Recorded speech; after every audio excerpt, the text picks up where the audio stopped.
I'm a web developer and been using Zoom now probably for a couple of years, and I mean pretty extensively, at least for the last year. Use it pretty much daily. We do team meetings every morning on Zoom, and various other meetings kind of throughout the week with Zoom as well.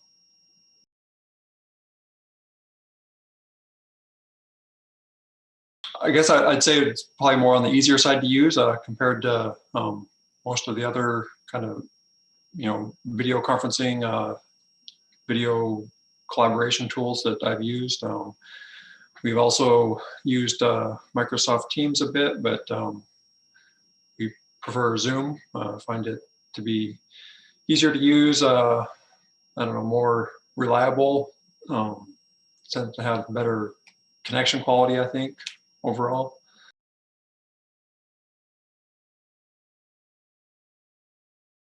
I mean, we use the screen sharing a lot.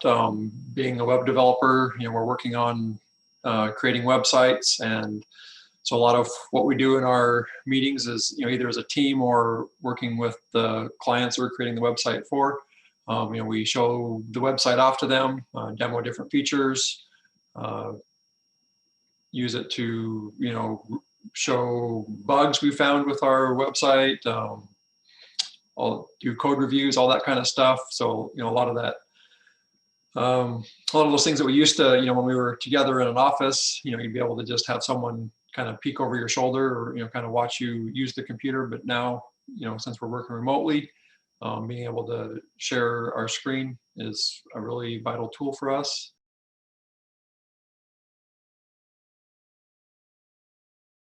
The first thing that came to mind was whenever I schedule a new Zoom meeting and I want to add that Zoom meeting to my Google Calendar, it forces me to, I don't know, like authenticate with Google Calendar.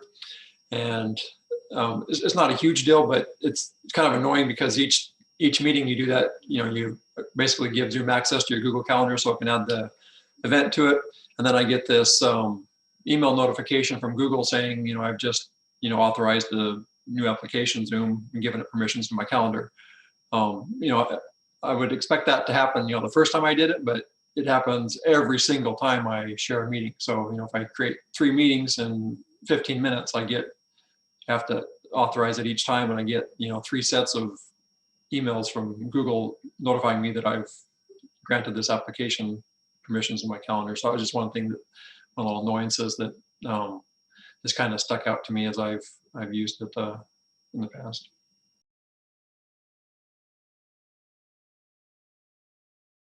A lot of these other solutions, their features are very similar. I don't know that Zoom has, any killer features, at least off the top of my head, that I can think of that, some of these other ones like Teams don't have. So the feature set seems very similar, but it just seems like, I guess the way I'd put it is Zoom is a little bit more polished in some regards, and especially for having meetings with lots of participants, Zoom seems to function better. I know we've had issues in the past with Teams trying to hold meetings with a large number of participants. Things kind of just start to not perform as well. But with Zoom, it seems to perform a lot better regardless of the number of participants you have.